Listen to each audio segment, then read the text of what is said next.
Aujourd'hui, 6 mars, débute le dépôt des candidatures pour la présidentielle. Mahamat Idriss Déby Itno est le premier candidat à déposer sa candidature. C'est le président de la coalition pour un Tchad uni qui a fait le déplacement au Conseil constitutionnel. Le président de l'Ange visite les centres de recensement. Dans tous les centres sillonnés, il y a eu une affluence. Cela nous rassure car nous voulons que tout se passe bien et dans les normes, disait-il.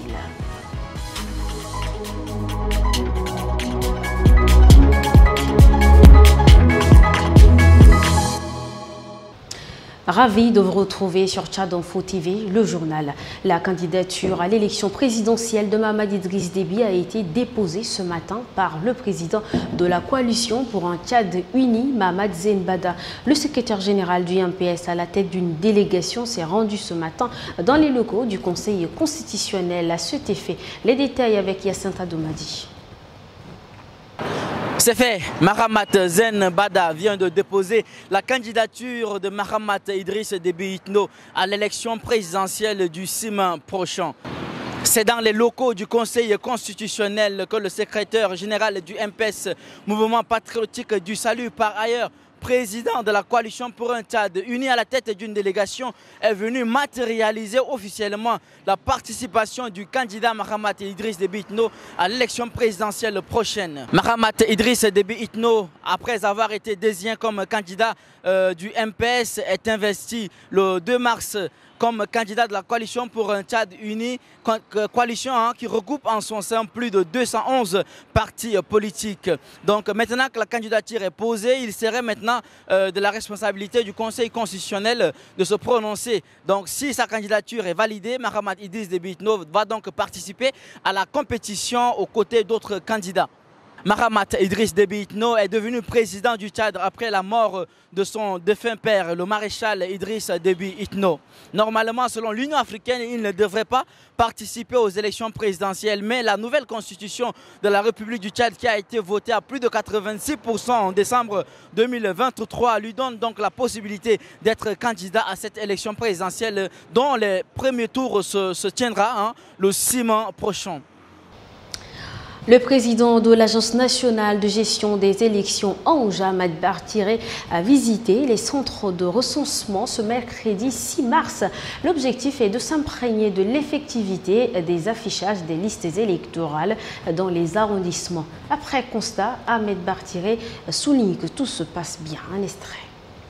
Les choses se déroulent très bien et nous en sommes satisfaits pour l'instant puisqu'il n'y a pas de problèmes particuliers qui ont été soulevés. Quel mot avez-vous à l'endroit de la population? Mais voilà, donc c'est affiché. Donc les électeurs viennent voir si leur nom figure sur la liste. Si leur nom ne figure pas, ils peuvent faire des réclamations auprès des membres du démembrement de la ville de N'Djamena pour qu'on puisse effectivement examiner leur cas.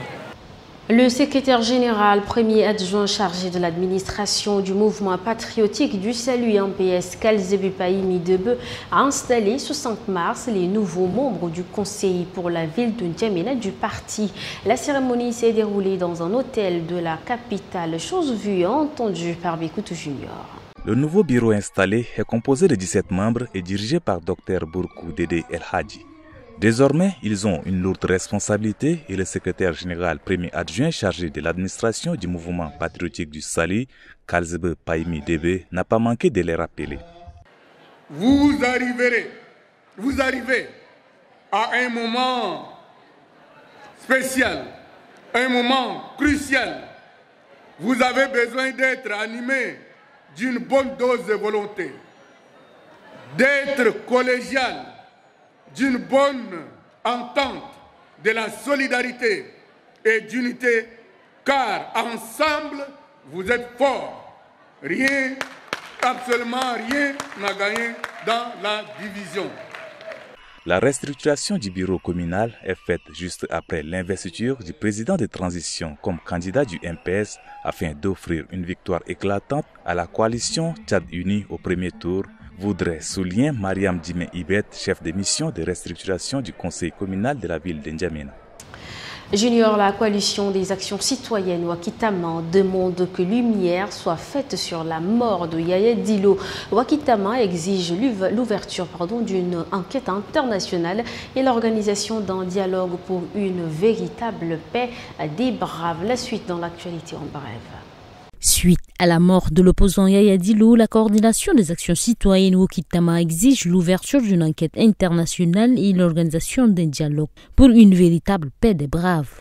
L'assaut du siège du Parti socialiste sans frontières de Yaya Dillo par l'armée et qui a causé sa mort est un désastre politique pour la jeune démocratie tchadienne, estime Wakitama. Il rappelle que l'opposant a constamment osé critiquer la gestion chaotique du maréchal avant, puis celle de son fils Mahamat Idriss Déby Itno depuis le coup d'État de 2021. Dans le cadre de la restructuration des différents bureaux du mouvement patriotique du salut, une mission du parti séjourne à Gosbeida dans la province de Silla pour former le nouveau bureau provincial. Des tensions naissent entre les militantes et les militants du MPS, créant des divisions. Les membres du bureau sortant insistent de rester, tandis que d'autres personnes souhaitent le renouvellement de ce bureau existant depuis 10 ans. Selon des sources, les membres sortants du bureau rejettent les critères d'éligibilité établis par la commission de réforme au niveau national et insistent sur leur reconduction alors qu'un grand nombre des membres s'y opposent. Ces derniers estiment que de nombreux sympathisants souhaitent rejoindre officiellement le parti, se voir refuser l'accès par les anciens membres qui agissent pour leur propre intérêt au détriment de l'intérêt du parti.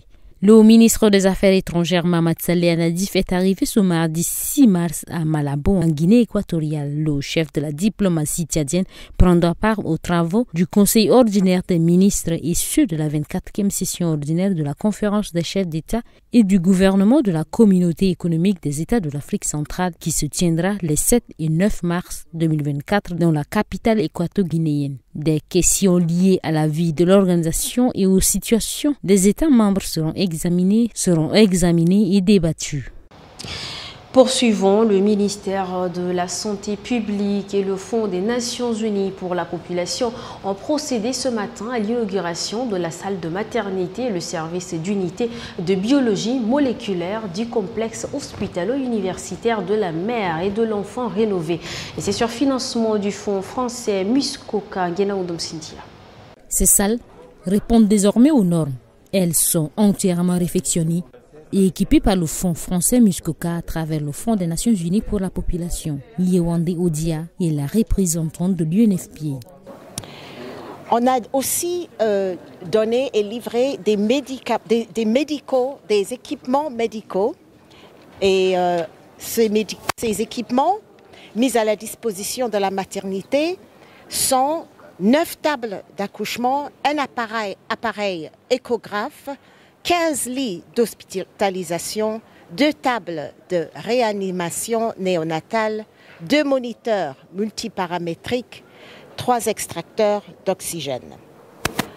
Selon le ministre de la Santé publique, Dr Abdelmadjid Abderrahim, le complexe hospitalo-universitaire de l'hôpital mère et enfant accueille plus de 8000 femmes par an, ce qui nécessite des initiatives du genre pour permettre l'accès aux soins du couple mère et enfant. Toutefois, il plaide qu'au-delà des appuis matériels, il faut de la ressource humaine conséquente. Vous savez que cet hôpital, c'est une structure sanitaire qui reçoit, je crois, qui réalise 2000 césariennes par an. Je parle sous le contrôle du directeur qui est à côté de moi. Elle reçoit 8000 malades, 750 environ, donc environ 8000 malades femmes par an. Vous savez, c'est le poumon. Et la prise en charge, on assure les prestations presque 100%. Donc c'est le lieu aussi de faire des plaidoyers auprès des partenaires pour renforcer davantage ces structures sanitaires. Mais le système de santé... Désormais, le CHU Mère et Enfants dispose d'une unité de biologie moléculaire équipée pour ses services. Prélude à la journée internationale des droits des femmes, le ministère du Transport, de l'Aviation civile et de la Météorologie nationale a organisé une conférence débat ce mercredi au ministère des Affaires étrangères et des Tchadiens de l'étranger. Le thème de cette rencontre est briser les barrières, surmonter les sous-représentations des femmes dans les métiers du transport. Bikoutou Junior a suivi pour nous. Le choix de ce thème n'est pas fortuit, surtout quand on sait que le secteur du transport regorge moins de femmes. Cette sous-représentation prive le secteur de la diversité, de la compétence, de la créativité et de la résilience des femmes.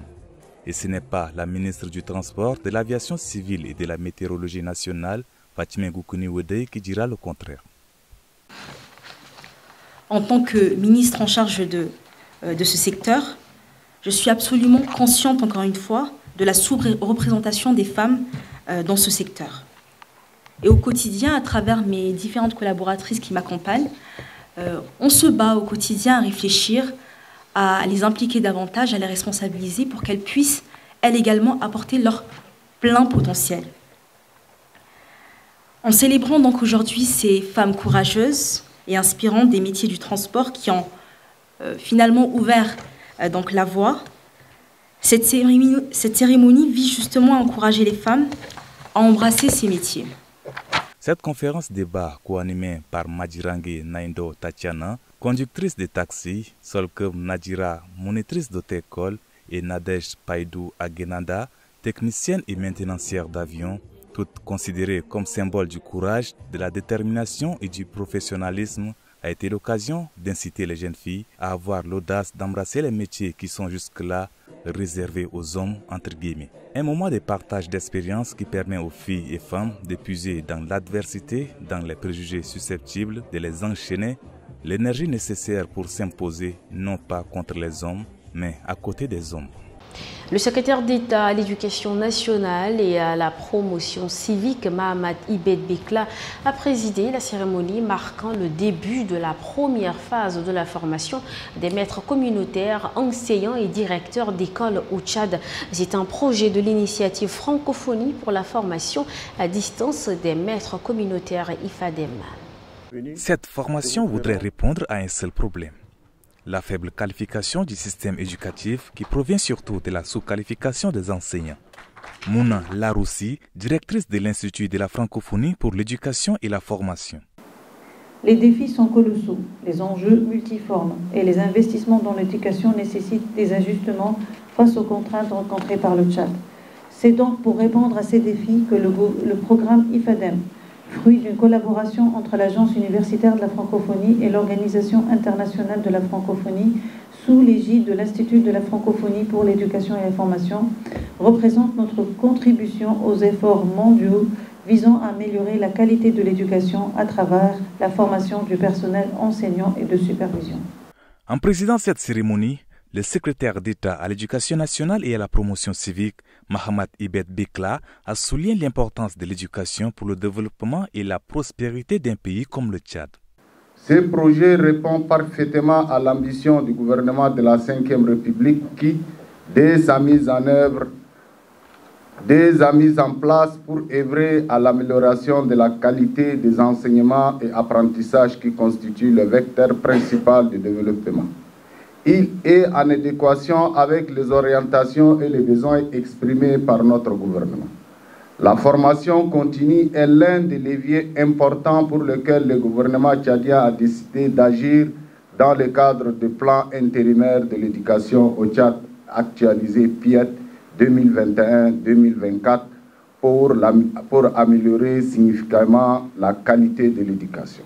Le projet qui a permis l'organisation de cette formation s'étend sur 4 ans et couvre 7 provinces du pays avec un financement de près de 8 millions de francs suisses. Un mot de sport pour boucler en marge des Jeux africains qui se tiendront du 8 au 28 mars à Accra au Ghana. Le président du comité olympique et sportif tchadien Idriss Dokoni Adiker a visité les camps d'entraînement des athlètes tchadiens. Une visite qui vise à motiver ces derniers. Des médailles, il faut en gagner. C'est dans cette optique que le président du comité olympique et sportif tchadien a visité les camps d'entraînement des athlètes tchadiens de l'INJS, au dojo des Bénin, en passant par le stade d'Iguel, le mot d'ordre est le même. Gagner des médailles et se qualifier aux Jeux Olympiques de Paris 2024. Et cela passe par les Jeux africains d'Accra. Il faut se fixer un objectif. Vous allez dire, ok, je vais bien travailler maintenant. Première option, c'est de participer aux Jeux africains, gagner des médailles. Deuxième option, voir avec le comité olympique pour être placé dans un centre de haut niveau. Parce qu'aujourd'hui, quand vous voyez Bethel Casimir, on l'a placé dans un centre en Allemagne. C'est ce centre qui fait de lui maintenant un champion. Vous êtes encore jeune, fixez-vous des objectifs. Pourquoi vous vous entraînez? Est-ce que c'est pour juste maintenir la forme? Est-ce que non, un jour, vous voulez participer aux Jeux Olympiques? Ou un jour être champion du monde? Il y a tout ça, c'est des objectifs. Ces Jeux africains d'Accra se tiendront du 8 au 28 mars dans la capitale ghanéenne.